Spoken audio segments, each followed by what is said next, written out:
आज जिस टॉपिक पर मैं बात करने वाला हूँ उसका नाम है गुप्त काल। इसके चार हिस्से पढ़ेंगे हम आज।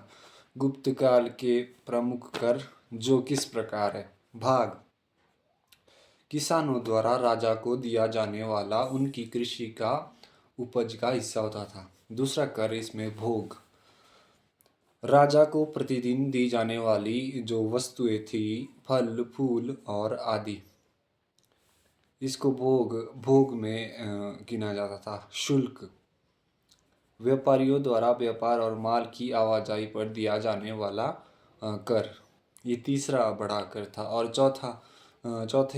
चौथे जो इसमें है वो हिरण्य नगद रूप में दिया जाने वाला भूमि कर। अब इसका दूसरा हिस्से के बारे में पढ़ते हैं। केंद्रीय प्रशासन, राजा ही सर्वोच्च होता था। न्यायिक विधान और शक्तियों का केंद्र उसको माना जाता था, जिसके लिए वो पूर्णतः स्वतंत्र था। और दूसरी बात ये कि मंत्री परिषद राजा की सहायता के लिए बनाई जाती थी, जिसमें 6 से लेकर 12 सदस्य होते थे। अब इसमें जो हम नेक्स्ट पॉइंट पढ़ने वाले हैं, मुख्य अधिकारी। गुप्त काल के मुख्य अधिकारी राजा के जो 7 होते थे। इसमें महादंड नायक मुख्य न्यायाधीश होता था, चीफ ऑफ जस्टिस। दूसरा है इसमें संधि विग्रहिक, युद्ध और शांति का मंत्री। तीसरा इसमें कुमार मात्य, सबसे महत्वपूर्ण प्रांतीय, केंद्रीय व प्रशासनिक अधिकारी इसे कहा जाता था। अब इसके अगले भाग में पढ़ते हैं। प्रांतीय और स्थानीय प्रशासन, जो कि ये दूसरा भाग है इसका।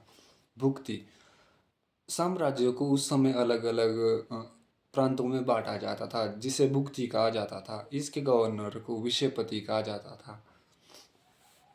अब दूसरा जो इसमें एक कहा जाता है एडिंग है, भुक्ति के नीचे विषय होते थे। इसके प्रमुख को विषयपति कहा जाता था। इनके जो पद या पदवी थी, ये बहुत ज़्यादा कॉम्पिटिटिव एग्ज़ाम में भी पूछी जाती है। तीसरा इसमें है विधि। यह उस समय की तत्कालीन तहसीलों के समान थी, जैसे कि आज हमारे क्षेत्र में है, या हमारे क्षेत्र से बाहर की जो प्रशासनिक तहसीलें हैं। ग्राम, प्रशासन की सबसे छोटी इकाई ग्राम होती थी। इसके जो संचालक को है या संचालक और प्रमुख को ग्रामिक कहा जाता था। और इसके जो प्रशासन का अधिकारी होता था उसको गृहमत्तर कहा जाता था। 2 नाम थे इसके, गृहमत्तर। तीसरा जो इसमें हम भाग पढ़ने वाले हैं, नगर प्रशासन। इसमें 4 सदस्य होते थे। नगर श्रेष्ठिन पहला, शहर के मुख्य बैंकर या व्यापारी, ये पहला है। सार्थवाह, व्यापारी, काफिलों के नेता। और तीसरा पॉइंट इसमें प्रथम कुलिक, मुख्य कारीगर या जो शिल्पकार होते थे उस समय के। चौथा जो इसमें अधिकारी था जो नगर प्रशासन का था, प्रथम कायस्थ, मुख्य लेखक या क्लर्क, जस आज के समय में होते हैं। चौथा जो इसमें भाग पढ़ने वाले हैं वो है सैन्य और न्याय व्यवस्था उस समय की कैसी थी। सेना का ढांचा, सेना में पैदल सैनिक होते थे, घुड़सवार सैनिक थे, हाथी पर बैठने वाले सैनिक थे। सेनापति को महाबलाधिकृत कहा जाता था। जो रथ रथ का जो एक चलाने वाला अधिकारी था उसको रथपति कहा जाता था, जो कि पूर्ण रूप से सेना का एक चीफ ऑफ डिफेंस स्टाफ था। मतलब पूरा एक सबसे बड़ा अधिकारी चारों सेनाओं का। फिर इसमें न्याय प्रणाली। इस काल में पहली बार दीवानी और फौजदारी कानूनों को स्पष्ट रूप से अलग कर दिया गया। मतलब दीवानी को फौजदारी कानूनों से अब अलग कर दिया गया। और इसमें अब थोड़ा सैन्य विस्तार के बारे में पढ़ेंगे। जो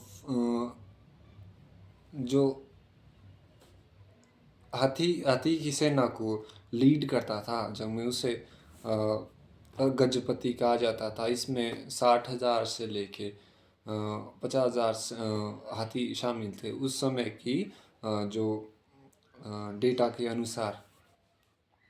और जो घुड़सवार सैनिकों का नेतृत्व करता था या उसका सबसे बड़ा अधिकारी होता था, उसको उसको रथपति की उपाधि दी गई थी। इसमें बहुत सारी ऐसी चीज़ें जो आपको मैं डिटेल में बताऊंगा, क्योंकि आज की जो वीडियो है इसमें ये पूरा कवर नहीं हो पाएगा, तो मैं इसका जो पार्ट 2 है वो लेके आऊँगा।